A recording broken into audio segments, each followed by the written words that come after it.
அனைவருக்கும் வணக்கம்.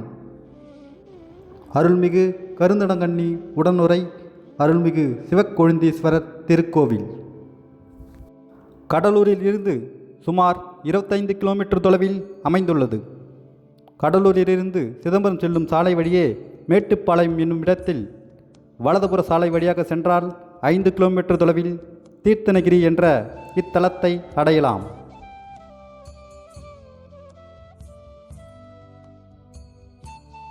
தேவார பாடல் பெற்ற 276 சிவாலயங்களில் இது 216வது தலமாகும். தேவார பாடல் பெற்ற நடுநாட்டு தலங்களில் 22இல் இது 5வது தலமாகும்.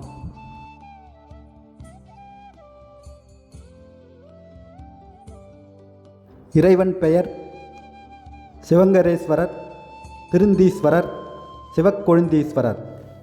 இரவி பெயர் ஸ்ரீ ஒப்பிலாநாயகி நீலாயதாட்சி கருந்தடங்கண்ணி. தலவிருச்சம் கொன்றை.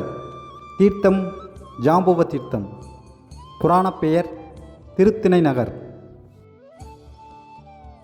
சுந்தரர் பெருமானார் இத்தலத்தை தரிசித்து ஒன்றலா உயிர் வாழ்க்கையை நினைந்திட்டு உடத்தளதரு மாநிதி இயற்றி என்றும் வாழலாம் எமக்கெனப் பேசும் இதுவும் பொய்யெனவே நினைவுளமே.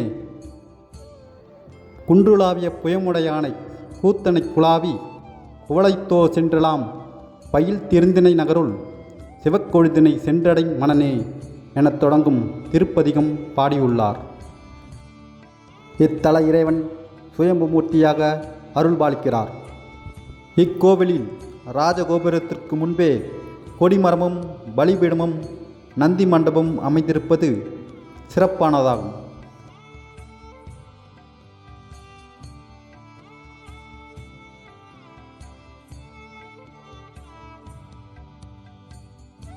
நந்தி மண்டபத்தை கடந்து சென்றால் 3 நிலைகளை கொண்ட ராஜகோபுரம் கம்பீரமாக காட்சியளிக்கிறது.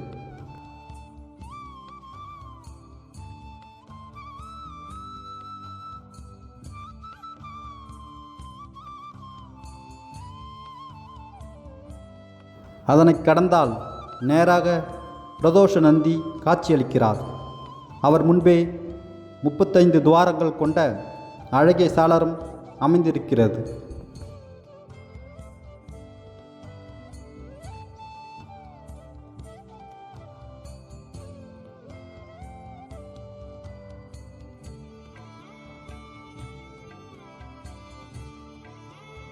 மூடுதளத்துடன் மகா மண்டபம், கருவறை மண்டபம், அர்த்த மண்டபம் அமைந்துள்ளது. தென் திசையில் நடராஜ பெருமான் அன்னை சிவகாமியோடு ஆனந்த தரிசனம் தருகிறார்கள். நால்வர் சன்னதியில் இத்தலத்தை அமைத்த வீரசேன மகாராஜாவும் ஒருவராக காட்சியளிக்கிறார்.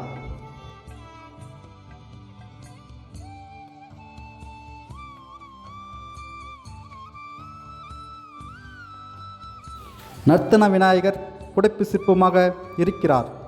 அருகில் 4 பூதகணங்கள் அவரை வணங்கியபடி உள்ளனர். அதனைச் சுற்றி கோவிலின் ஸ்தல வரலாறு புடைப்பு சிற்பமாக மிகவும் அழகான தோற்றத்தில் வடிவமைக்கப்பட்டுள்ளன.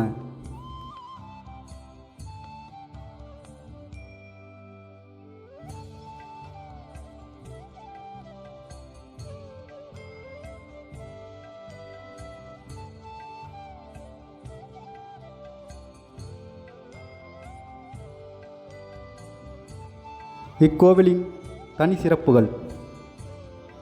இத்தலத விநாயகர் வலம்புரி விநாயகர். இத்தலத்தில் உள்ள தக்ஷாமூர்த்தி 2 கால்களையும் மடக்கி பீடத்தின் மீது அமர்ந்த கோலத்தில் காட்சி தருகிறார். இவரது காலுக்கு கீழே முயலகனும் இல்லை. 4 சீடர்கள் மட்டும் காட்சி தருகின்றனர். விவசாய தம்பதியர்கள் உணவு படைத்த போது சிவன் 2 கால்களையும் மடக்கி அமர்ந்து சாப்பிட்டதன் அடிப்படையில் தக்ஷாமூர்த்தி இக்கோலத்தில் காட்சி தருகிறார்.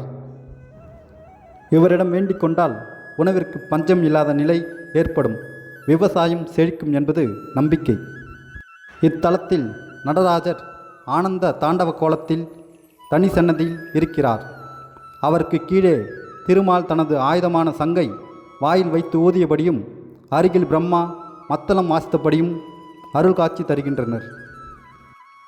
திருமால் பிரம்மா இருவரது இசைக்கேற்ப சிவபெருமான் நடனமாடும் இந்த காட்சியை காண்பது மிகவும் அபூர்வமாகும். இந்த தரிசனம் விசேஷ பலன்களை தரக்கூடியது. நடனம் மற்றும் இசை பயில்பவர்கள் இந்த சன்னதியில் சிறப்பு பூஜைகள் செய்து வேண்டிக் கொள்கின்றனர். விஷ்ணு துர்க்கை கோஷ்டத்தில் இல்லாமல் தனி சன்னதியில் இருக்கிறாள்.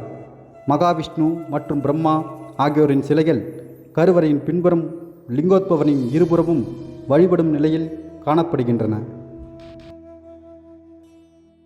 இத்தலத்தில் சிவபெருமான் சுயம்புலிங்கமாக சதுர வடிவ பீடத்தில் காட்சி தருகிறார். சிவன் நிலத்தை உழுவதற்கு பயன்படுத்திய ஏர் மற்றும் நீர் இறைத்த களம் தற்போதும் இங்கு உள்ளது. சிவபெருமானுக்கு தினமும் திணை நைவேத்தியம் வழக்கமாக உள்ளது. அனைத்து ஆலயங்களிலும் சண்டேஸ்வர நாயனார் மட்டும் அருள்பாலிப்பார். ஆனால் இத்தலத்தில் சண்டேஸ்வரருடன் தன் மனைவியும் சேர்ந்து அருள்பாலிக்கிறார்கள். இத்தலத்தில் உள்ள அம்பாள் கருந்தடங்கண்ணி சிவபெருமானைப் போன்று 3 கண்களை உடையவளாக இருப்பது தனி சிறப்பாகும். சுந்தரமூர்த்தி நாயனார் அம்பாளை குறித்தும் பதிகம் பாடியுள்ளார்.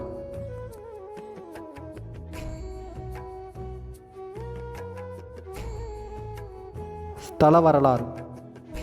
ஒரு விவசாய தம்பதியினர் சிவபெருமான் மீது அதிக பக்தியுடன் இருந்தனர். அதனால் தினமும் ஒரு சிவபக்தருக்கு உணவளித்துவிட்டு அதன் பின் உண்பதை வழக்கமாக கொண்டிருந்தனர். ஒரு சமயம் சிவபெருமான் அவர்களது பக்தியை உலகுக்கு காட்ட வேண்டும் என்றெண்ணி எந்த சிவபக்தரையும் அவர் வீட்டு பக்கம் செல்லாதபடி செய்தார்.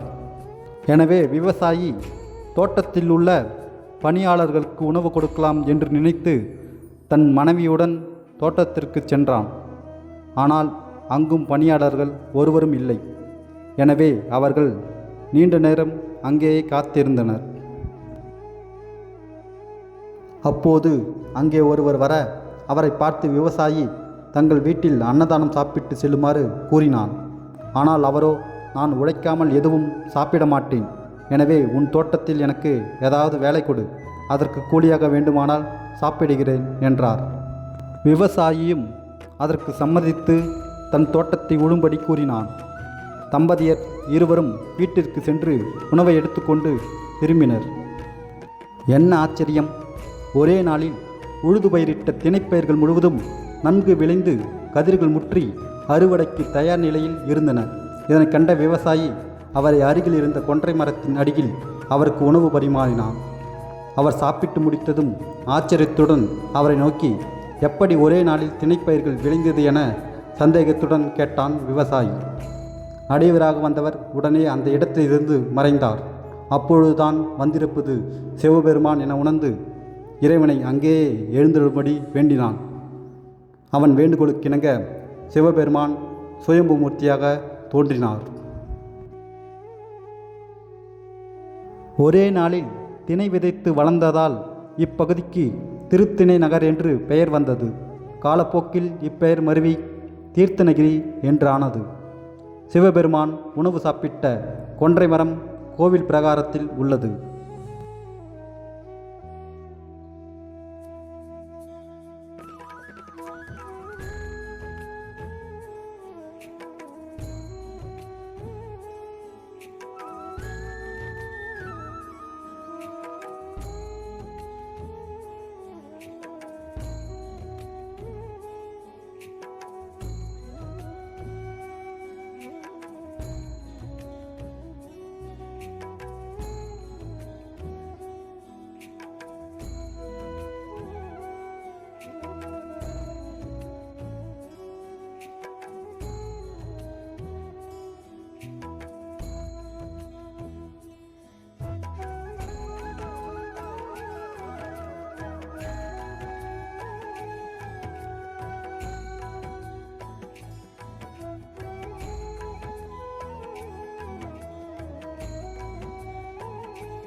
கரடிகளின் தலைவரான ஜாம்பவான் இங்கு வந்து இக்குளத்தில் நீராடி சிவலிங்கத்தை வணங்கி நீண்ட ஆயுள் பெற்று ராமபிரானுடன் ராவணனை தேடும் வானர சேனைகளுக்கு துணை புரிந்தார்.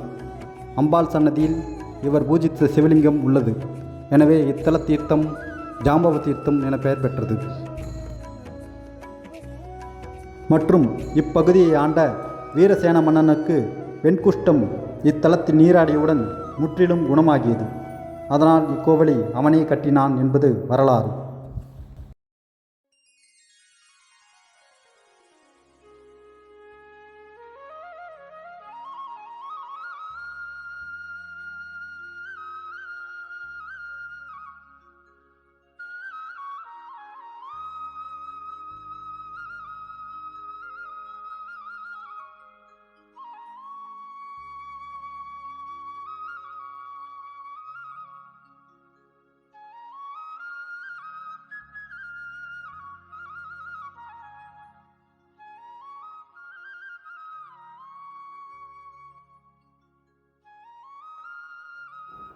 இத்திருக்கோவிலில் சோழ மன்னரில் 3ஆம் குலோத்துங்க சோழன் காலத்திலும் பாண்டிய மன்னர்களில் ஜடாவர்மன் திரிபுவன சக்கரவர்த்தி சுந்தரபாண்டியன், மாரவர்மன் திரிபுவன சக்கரவர்த்தி வீரபாண்டியன், திரிபுவன சக்கரவர்த்தி கோனேரின்மை கொண்டான் சுந்தரபாண்டியன் இவர்கள் காலங்களிலும், விஜயநகர வேந்தரில் வீரப்பிரதாப கிருஷ்ணதேவராயர் காலத்திலும், பல்லவரில் சகலபுவன சக்கரவர்த்தி கோப்பெருஞ்சிங்கன் காலத்திலும் செதுக்கப்பட்ட கல்வெட்டுகள் இருக்கின்றன.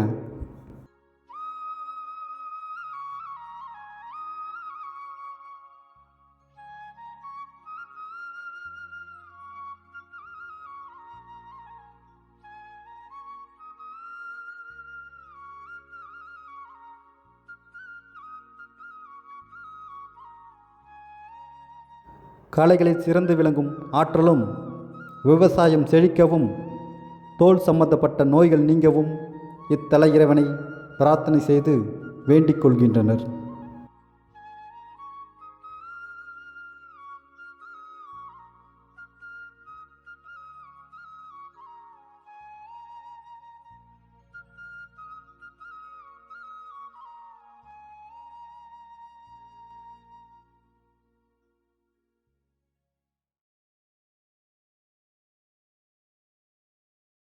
இது போன்ற பதிவுகள் பிடித்திருந்தால் நம்ம சேனலை சப்ஸ்கிரைப் பண்ணுங்கள், லைக் பண்ணுங்கள், ஷேர் பண்ணுங்கள்.